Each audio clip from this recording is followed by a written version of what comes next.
প্রিয় দর্শক, আসসালামু আলাইকুম আরহামতুল্লাহি আবরাকাত। সুপ্রিয় দর্শক, আশা করছি আল্লাহ তাআলার অশেষ রহমতে আপনারা সকলেই অনেক ভালো আছেন।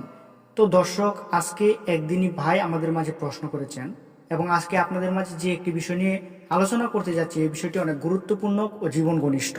আমরা অনেকেই এই বিষয়টা জানি না। আমরা সকলেই যদি এই বিষয়টি জানতে পারি এবং আমরা সকলেই যদি এই বিষয়টি নিয়ে আমল করি, তাহলে আমাদের দাম্পত্য জীবন অনেক সুখের হবে।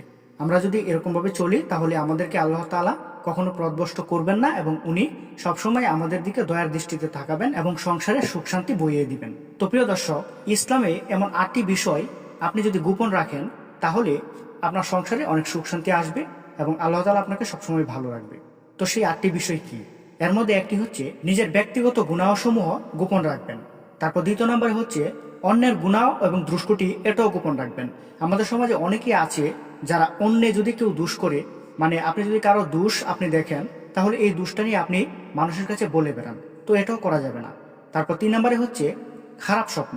আপনি যদি খারাপ স্বপ্ন দেখেন, তাহলে এটা কখনোই মানুষের কাছে বলবেন না, কারণ স্বপ্নটা এরকম থাকে, আপনি যদি কারো কাছে বলেন, সে যেরকমভাবে ব্যাখ্যা করে দিবে সেরকমভাবেই ফলে যাবে। তাই এটাও করা যাবে না। তারপর 4 নম্বরে হচ্ছে স্বামী স্ত্রী একে অপরের দুষ্কৃতি, এটাও করা যাবে না, এই বিষয়টাও গোপন রাখতে হবে। তারপর 5 নম্বরে হচ্ছে বৈবাহিক জীবনের অন্তরঙ্গ বিষয়। অনেকেই আছে বৈবাহিক জীবনে যা কিছু করে সেটা মানুষের কাছে বলে বেড়ায়। তো এটাও করা যাবে না, এটাও গোপন রাখতে হবে। তারপর 6 নম্বরে হচ্ছে বিশ্বস্ত কথোপকথন। মানে কেউ যদি আপনাকে বিশ্বাস করে কোনো কথা বলে, তাহলে সেই কথাও আপনাকে গোপন রাখতে হবে, এটা হচ্ছে আপনার আমানত। তারপর 7 নম্বরে হচ্ছে আল্লাহর সন্তুষ্টির উদ্দেশ্যে ভালো কাজ করা। আপনি যদি আল্লাহর সন্তুষ্টির উদ্দেশ্যে কোনো ভালো কাজ করেন, তাহলে এটাও গোপন রাখতে হবে।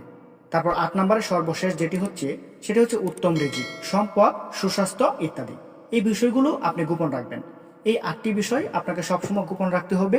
আপনি যদি এই 8টি বিষয় গোপন রাখেন, তাহলে আল্লাহ তাআলা সবসময় আপনার সংসারে সুখ শান্তি দিবে এবং আপনি কখনো বিপদে পড়বেন না। তো প্রিয় দর্শক, আশা করছি আপনাদের সকলকেই বুঝাতে পেরেছি।